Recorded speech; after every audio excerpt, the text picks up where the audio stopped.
सबका कान में हाँ सबका कान में बुआ नहीं बजबो बजाइए बात बेटा।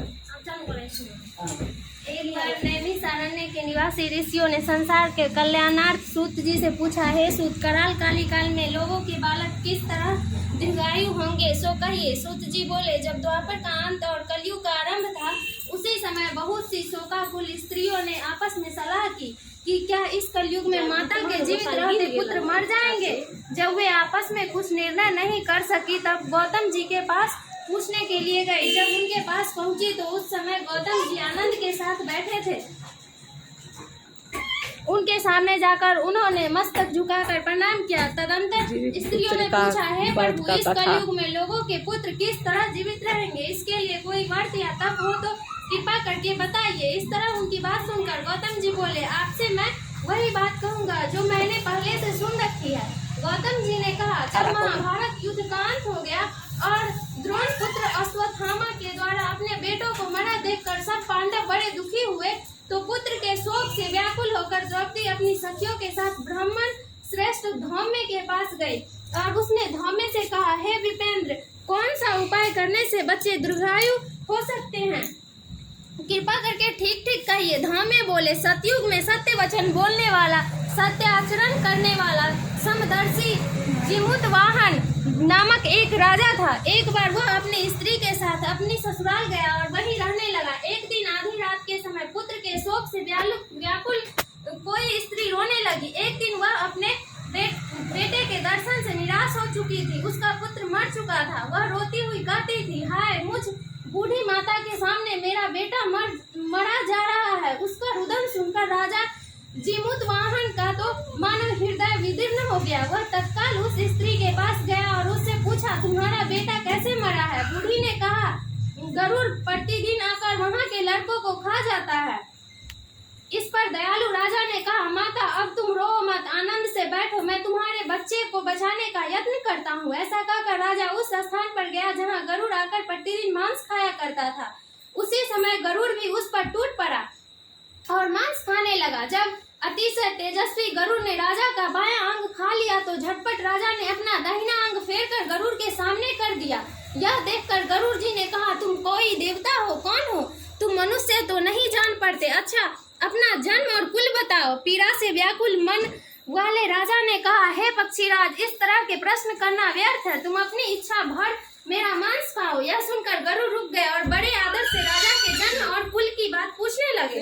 राजा ने कहा, मेरी माता का नाम है सैव्या और मेरे पिता का नाम शालिवाहन है। सूर्य वंश में मेरा जन्म हुआ है और जिमुतवाहन मेरा नाम है। राजा की दयालुता देखकर गरुड़ ने कहा, हे महाभाग, तुम्हारे मन में जो अभिलाषा हो वह वर मांगो।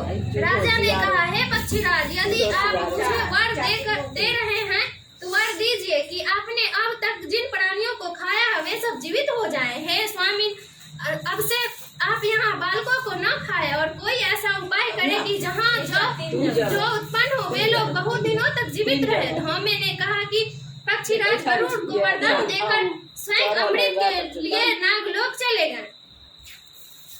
वहाँ से अमृत लाकर उन्होंने उन मरे मनुष्यों की हड्डियों पर बरसाया। ऐसा करने से सब लोग जीवित हो गए जिनको कि पहले गरुड़ ने खाया था। राजा के त्याग और गरुड़ की कृपा से वहाँ वालों का बहुत कष्ट दूर हो गया।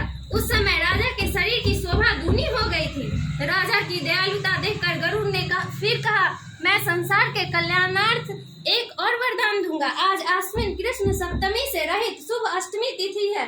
आज ही तुमने यहाँ की प्रजा को जीवन दान दिया है। हे वत्स, अब से यह दिन ब्रह्म भाव हो गया है। जो मूर्ति भेद से विविध नामों से विख्यात है, वही त्रिलोक्य से पूजित दुर्गा अमृत प्राप्त करने के अर्थ में जीवित पुत्रिका कहलाई है। सो इस तिथि को जो स्त्रियां उस जीवित पुत्रिका की और कुश की आकृति बनाकर तुम्हारी पूजा करेंगी तो दिनों दिन उसका सौभाग्य बढ़ेगा और वंश की भी बढ़ती होती रहेगी। हे महाभाग, इस विषय में विचार करने की भी आवश्यकता नहीं है।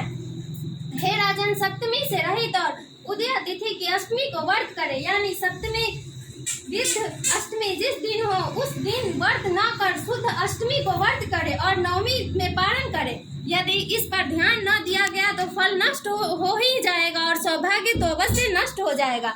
जीमूतवाहन को इस तरह का वरदान देकर गरुड़ वैकुंठ धाम को चले गए और राजा भी अपनी पत्नी के साथ अपने नगर को वापस चले आए।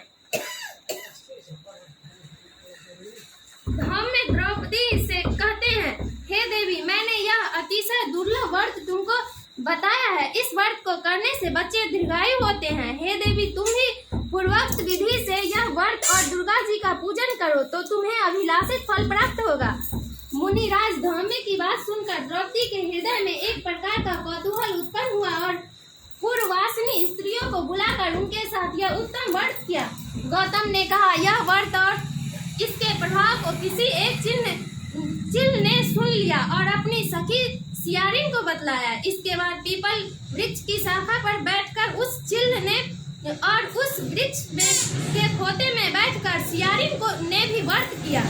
फिर वही चिल्ली किसी उत्तम ब्राह्मण के मुंह से यह कथा सुन आई और पीपल के खोते में बैठी हुई सखी को सुनाई। सियारिन ने आधी कथा सुनी थी कि उसे भूख लग गई और वह उसी समय सबसे भरे हुए शमशान में पहुंची। वहां उसने इच्छा भर मांस का भोजन किया और चिल्ली बिना कुछ खाए पिए रह गई और सवेरा हो गया। सवेरे वह गौशाला में गई और गौ का दूध पिया। इस तरह नवमी को उसने पारण किया। कुछ दिनों बाद वे दोनों मर गई और अयोध्या में किसी धनी व्यापारी के घर में जन्मी। संयोग से उन दोनों का जन्म एक ही घर में हुआ, जिसमें सियारिन ज्येष्ठ हुई और चिल्ली छोटी।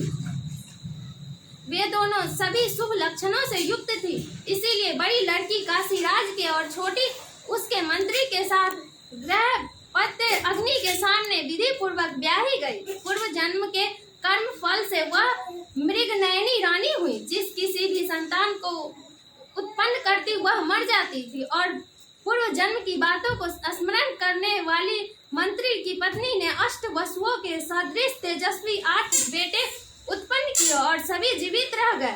अपनी बहन से के पुत्रों को जीवित देखकर इससे अवश्य राजपत्नी ने अपनी स्वामी से कहा कि यदि तुम मुझे जीवित रखना चाहते हो तो इस मंत्री के सभी पुत्रों को उसी जगह भेज दो जहां मेरे बेटे गए हैं, अर्थात इन्हें मार डालो। यह सुनकर राजा ने उस मंत्री के पुत्रों को मारने के लिए कई प्रकार के उद्योग किए, पर मंत्री पत्नी ने जीवित पुत्रिका के पुण्य बल से बचा लिया। एक दिन राजा ने अपने आदमियों से उन पुत्रों का सिर कटवाकर पिटारी में रखवाया और वह पिटारी उनकी माता के पास भेज दिया, किंतु वे 8 सिर बेशकीमती जवाहरात हो गए और भले चंगे वे 8 लड़के अपने माता के पास वापस चले गए। उनको जीवित देखकर राजपत्नी को बड़ा विस्मय हुआ। अंत में वह मंत्री की पत्नी के पास आई और उसने पूछा, बहन, तुमने कौन सा ऐसा पुण्य किया है जिससे बार बार मारे जाने पर भी तुम्हारे बेटे नहीं मरते? इस पर मंत्री की पत्नी ने कहा, पूर्व जन्म में मैं चिल थी और तुम सियारिन, इन दोनों ने व्रत किया था। तुमने व्रत के नियमों का भली भांति पालन नहीं किया था और मैंने किया था। इसी दोष से हे बहन तुम्हारे बेटे नहीं जीते हैं। ओ राजरानी, अब तुम भी उस जीवित पुत्र का व्रत को करो तो तुम्हारे बेटे दीर्घायु होंगे। मैं तुमसे सच सच कह रही हूँ। उसके कथा अनुसार रानी ने व्रत किया, तभी से उसके कई बेटे सुंदर और दीर्घायु होकर बड़े बड़े राजा हुए। सूत जी कहते हैं कि सब प्रकार का आनंद देने वाला मैंने यह दिव्य व्रत बतलाया। स्त्रियां चिरंजीवी संतान चाहती हो तो विधि पूर्वक यह व्रत करें। जो बहन जितिया किए होंगे, अगर समय है तो मंदिर में जाके कथा सुने या घर पर सुने, और नहीं हो तो यूट्यूब पर कथा सुने।